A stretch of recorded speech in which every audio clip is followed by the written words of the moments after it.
মক্কার এক যুবক মুশরিকের ছাগল পালত।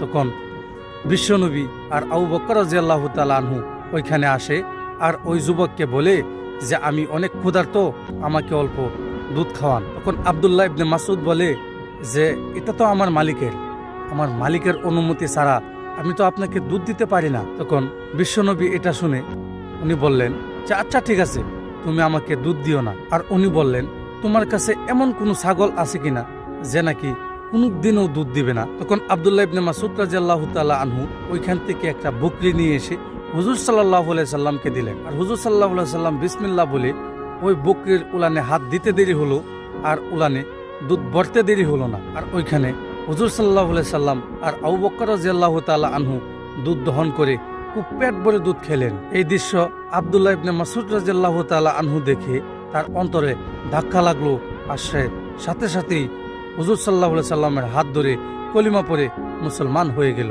এটাই ছিল আমার নবীর মুজিজা, যেটা দেখে লক্ষ লক্ষ সাহাবারা পাগল ছিল।